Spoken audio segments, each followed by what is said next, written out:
The snow melted on the little engine's boiler as she trundled down the main line. She watched as the final leaves from the last fall rustled in the wind like the crackling heat of her firebox.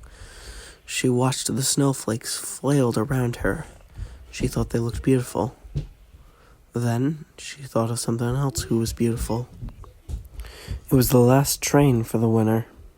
Behind Betsy was 12 logs and a tanker of water for the water tower. All the men had left by then, leaving her and her driver to trudge through the freezing cold, though Betsy didn't mind as the cold reminded her of the peaceful nights in Jensen Mine. Every little inch reminded the little switcher of her love. The pine trees standing tall, seeming almost everlasting. The snow for its strength and beauty, and how the rails shined brighter than the sun.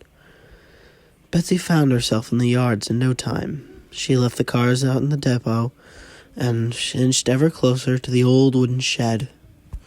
Inside the shed lay a standard cook mogul, who was no different from the rest of her sisters.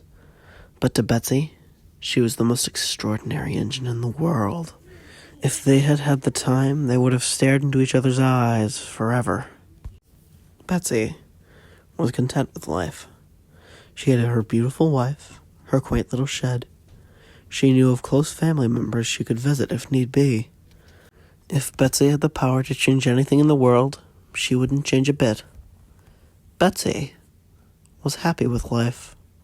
But one night that all stopped and it never came back. It's February now. Every time she hears the sound of a puffing pistons, she fears the worst, not the face of being scrapped, but the possibility of being moved to some other corner of the country and being worked to death for the next 60-odd years. She didn't want that. She wanted to be free. She wanted everyone to be free. But she's the only one of everybody left. The original WJHR shut down, her siblings all scrapped, her love, her only passion, what kept her going for all of these years, forever lost to the greed of man.